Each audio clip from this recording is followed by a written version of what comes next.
반갑습니다. 7월 4일 토요일 큐티 스케치 시간입니다. 오늘 본문은 시편 139편 1절부터 12절까지의 말씀입니다. 오늘 본문은 이렇게 시작합니다. 여호와여 주께서 나를 살펴보셨으므로 나를 아시나이다. 시편 139편은 다윗의 시로 이렇게 기록이 되어 있는데요. 아마도 다윗의 노년기 때 지은 시가 아닌가 추정하고 있습니다. 노년기. 정말 하나님을 많이 경험한 그런 다윗. 그 다윗이 이렇게 시작을 합니다. 하나님께서 나를 잘 아신다. 나를 살펴보셨다. 우리 나보다 나를 더 잘 아시는 주님이라는 찬양이 있잖아요. 우리 139편 찬양. 나보다 더 잘 아신다. 잘 아시는데 어느 정도로 잘 아시는지 나의 모든 것을 아시고 나의 앉고 일어섬을 아신다는 거예요. 오늘 내가 언제 누울지 아신다는 거예요. 언제 앉았다 일어날지도 아신다는 거예요. 이건 하나의 예죠. 이것을 통해서 하나님 모든 것을 아신다는 뜻입니다. 내가 언제 누울지, 또 내 생각, 내 행동, 내 말, 내 그 말의 동기, 방향, 때로는 내가 하지 않은 말까지도 하나님이 하지 않았으나 어떤 마음을 가지고 있는지 다 아신다는 것. 그래서 때로는 내가 나를 모를 때가 있습니다. 내가 난데 내가 나를 모르면 어떻게 하느냐.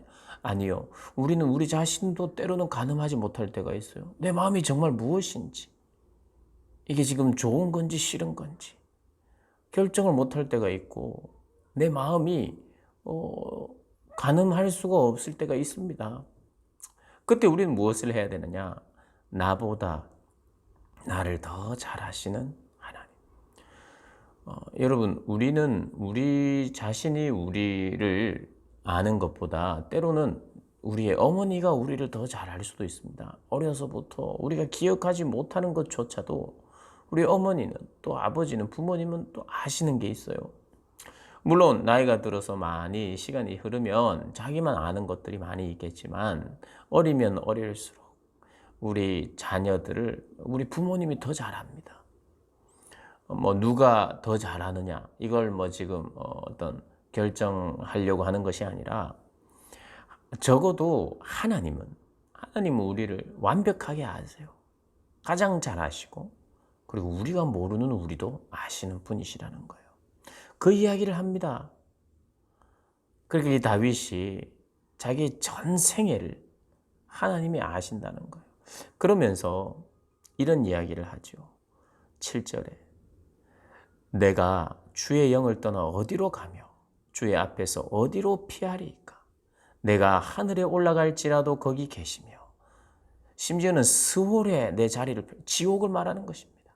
하나님이 없는 곳에 내가, 하나님이 없다고 생각되는 그 지옥까지도 내가 거기 있다 할지라도 하나님은 거기에도 계신다는 거예요. 9절에 내가 새벽 날개를 치며, 새벽은 언제입니까? 해가 뜰 때죠. 동쪽을 말하는 거예요. 동쪽 끝에서 바다 끝에까지 거주할지라도, 바다 끝은 서쪽 끝이겠죠. 해가 뜨는 곳부터 해가 지는 데까지 그 어디에 내가 거주할지라도 거기서도 주의 손이 나를 인도하시며 주의 오른손이 나를 붙드신다라고 말하는 거예요. 그래서 이게 좀 어려운 말로 하나님의 편재하심입니다. 편재하심. 하나님은 아니 계신 곳이 없다는 뜻이에요. 여기도 계시고 저기도 계시고 모든 곳에 함께 계실 수 있다. 널리 퍼져 계시다. 그래서 그것이 지옥이라 할지라도 하나님이 아니 계신 곳이 없다는 거예요.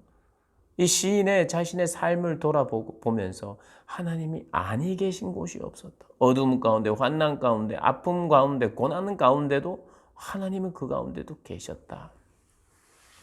그리고 오늘 새벽 날개를 치며 바다 끝에 가서 거주할지.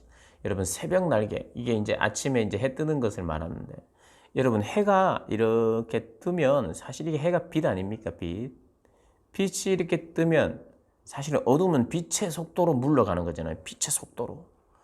한번 뜨면 그냥 확 환해진다. 우리는 그렇게 이제 보지만 사실은 빛의 속도로 어둠이 물러가는 거죠. 빛의 속도로 다닐지라도 우리가 혹시라도 숨을 수도 없고 하나님이 아니 계신 곳이 없다는 것을 이야기를 하고 있습니다. 언제나 어디서나 우리와 함께 하시며 앞뒤 좌우에 계시면서 때로는 앞서 가시기도 하시면서 우리를 인도하시고 도와주시는 분이시다는 것을 이야기를 하고 있습니다. 그러면서 11절에 내가 혹시 말하기를 흑암이 반드시 나를 덮고 나를 두른 빛은 밤이 되리라 할지라도, 이게 무슨 말이냐면 어둠이 계속될 것 같다는 거예요. 아마도 나는 이 어두운 형편 가운데, 고난 가운데 계속 있을 것 같아. 빛이 비춰지지 않을 것 같아 라고 내가 굉장히 절망적으로 말하고 이야기하고 푸념한다 할지라도 12절에 주에게서는 흑암이 숨기지 못하며 밤이 낮과 같이 비추이나니 주에게는 흑암과 빛이 같음이니이다. 흑암도 빛도 하나님께는 일반이라는 거예요. 뭐 어둡다고 안 보이는 게 아니라는 거예요. 우리는 어두워서 안 보입니다. 여러분, 흑암 가운데 우리가 걸어갈 수 없죠. 인도받을 수 없죠. 아무것도 안 보이니까. 그러나 하나님께는 어두움도 다 보이는 거예요. 어두움 가운데서도 다 보인다는 거예요. 우리의 인생 속에서는, 우리의 인생의 굴곡 속에서는 그 어두움 때문에 넘어지기도 하고 넘어졌다고 생각하고 앞으로 우리가 인도를 못 받을 거라고 생각하지만 그 어두움 속에서도 하나님 우리를 인도하신다는 거예요. 밝은 빛을 비춰주신다는 거예요. 그래서 우리의 생각과 우리의 전망은 어두울 때는 이 어둠이 계속될 것 같아요. 그죠? 코로나. 여러분, 반드시 끝납니다. 그게 시간 1년이 됐든 2년이 됐든 완전히 끝날 것입니다. 하나님께서 코로나 이 백신, 치료제 이런 것들을 우리에게 또 하나님의 때가 되면 하나님이 반드시 회복시키셔서 우리가 정말 하나님의 몸을 이루는 교회와 예배가 회복되게 하셔서 하나님의 그 선교를 하나님은 이루어 가실 것입니다. 잠시 스탑하고 있지만 이것은 하나님의 선하신 뜻과 계획 안에 있어요. 그래서 반드시 밝음은 옵니다, 여러분. 어둠이 덮어서 어둠으로 끝나지 않습니다. 하나님은 어떤 방법으로든 우리가 그것이 빨리 되기를 원하죠. 코로나 때문에 우리에게 있는 여러 가지 경제적인 것, 교육, 여러 가지가 지금 더디 가고 있고 막혀 있는 것 같고 어두워서 이 전망이 계속 어두울 거라만 생각하는데 저는 그렇게 생각하지 않아요. 하나님은 어떤 방법으로든 이것을 회복시킬 저는 믿어요. 믿고, 그리고 실제로 어두움이나 빛이나 낮이나 일반이에요. 하나님은 잠시 멈추게 하셨어요. 어떤 이들에게는 너무나도 상상할 수 없는 어려움 가운데 있어도 시인의 고백처럼 그 어두움이 계속될 것 같아도 하나님께는 일반입니다. 하나님은 다 보여요. 우리가 어두워서 안 보일 뿐이지. 여러분, 언제 어떻게 예언은 할 수 없어요. 그러나 하나님은 하나님의 나라의 확장을 위해서 하나님 그냥 이렇게 끝내시지 않습니다. 여러분, 기대하시고 믿고 준비하십시오. 어두워서 잘 안 보이는 동안 여전히 하나님을 의지해야 돼요. 나의 앉고 일어섬을 아시는 하나님이라고 고백해야 합니다. 그 하나님을 내가 신뢰해야 돼요. 하나님이 나를 잘 아신다. 우리 모두를 잘 아신다 고백하셔야 돼요.